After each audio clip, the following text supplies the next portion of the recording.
Halo semua, di sini saya akan menjelaskan tentang kode etik profesi dalam mata kuliah auditing. Sebelum menjelaskan, pertama-tama saya ingin memperkenalkan diri terlebih dahulu. Perkenalkan, nama saya Rizky Ali Permana dari program studi D3 Perpajakan dengan NPM 2401051027. Nah, di sini saya akan menjelaskan tentang kode etik profesi. Kode etik profesi adalah seperangkat norma, nilai, dan aturan yang menjadi pedoman perilaku bagi seseorang dalam menjalankan profesinya. Kode etik bertujuan menjaga martabat profesi, melindungi masyarakat, serta memastikan bahwa pekerjaan dilakukan secara profesional, bertanggung jawab, dan sesuai standar moral. Nah, secara umum, kode etik ini disusun oleh organisasi profesi dan wajib dipatuhi seluruh anggotanya. Misalnya, dalam bidang akuntansi di Indonesia, pedoman etika diatur oleh Ikatan Akuntansi Indonesia atau IAI yang mengadopsi standar etika internasional. Selanjutnya, tujuan kode etik profesi. Nah, tujuan kode etik profesi ini dibagi menjadi 5 bagian. Yang pertama, menjaga kehormatan dan martabat profesi, meningkatkan kepercayaan masyarakat terhadap profesi, memberikan pedoman dalam pengambilan keputusan etis, melindungi anggota profesi dari tuntutan yang tidak wajar, mencegah terjadinya pelanggaran moral, dan penyalahgunaan wewenang. Jadi, kode etik ini bukan hanya aturan tertulis, tetapi juga komitmen moral yang harus dijunjung tinggi dalam praktik sehari-hari. Oke, selanjutnya prinsip-prinsip umum kode etik profesi. Secara umum, hampir semua profesi memiliki prinsip dasar berikut. Yang pertama, integritas. Seorang profesional harus jujur, tegas, dan tidak memihak dalam menjalankan tugasnya. Jadi, integritas berarti tidak memanipulasi data, tidak melakukan kecurangan, dan tidak menyalahgunakan jabatan. Kedua, objektivitas. Profesional harus bebas dari konflik kepentingan dan tidak dipengaruhi tekanan pihak lain dalam mengambil keputusannya. Ketiga, kompetensi profesional.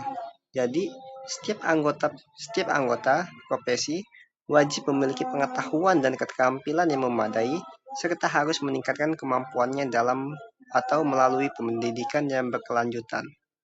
4. Kerahasiaan. Jadi, informasi yang diperoleh selama menjalankan profesi tidak boleh disebarluaskan tanpa izin, kecuali diwajibkan oleh hukum. Kelima, perilaku profesional. Menjaga sikap, sopan, menghormati sesama rekan profesi, serta mematuhi peraturan perundang-undangan yang berlaku. Kode etik profesi akuntan atau contoh penerapannya. Jadi, dalam bidang akuntansi, kode etik mengacu pada pedoman dari Ikatan Akuntansi Indonesia atau IAI yang selaras dengan standar internasional dari International Ethics Standard Board of Accountants atau IASB. Beberapa ancaman terhadap kepatuhan kode etik antara lain, yang pertama, 1. Ancaman kepentingan atau pribadi, 2. Ancaman peninjauan ulang, 3. Ancaman advokasi, 4. Ancaman keakraban, 5. Ancaman intimidasi. Untuk mengatasi ancaman tersebut, diperlukan safeguards atau tindakan pengamanan seperti rotasi auditor, pengawasan independen, dan dokumentasi yang memadai. Selanjutnya, sanksi pelanggaran kode etik. Jadi, apa sih sanksinya jika melanggar dalam kode etik? Nah, apabila terjadi pelanggaran kode etik, organisasi profesi dapat memberikan sanksi berupa teguran lisan atau tertulis, skorsing sementara, pencabutan keanggotaan, dan pencabutan izin praktik. Jadi, sanksi diberikan untuk menjaga kredibilitas profesi dan memberikan efek jerah, supaya tidak terjadinya sanksi-sanksi di kemudian hari.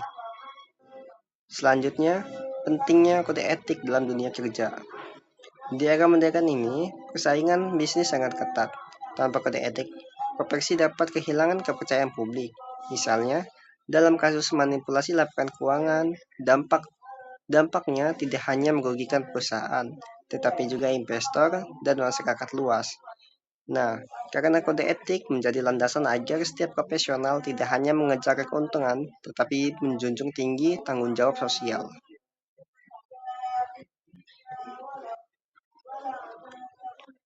Kesimpulannya, kode etik profesi merupakan pedoman moral dan standar perilaku yang wajib dipatuhi oleh setiap anggota profesi.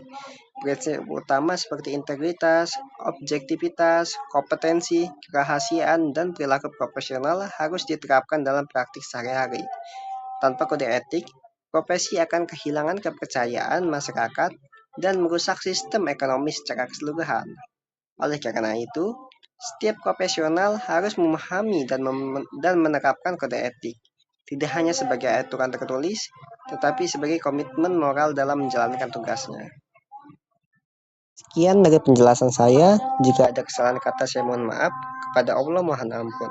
Wabillahi taufiq wal hidayah. Wassalamualaikum warahmatullahi wabarakatuh. Sekian dari penjelasan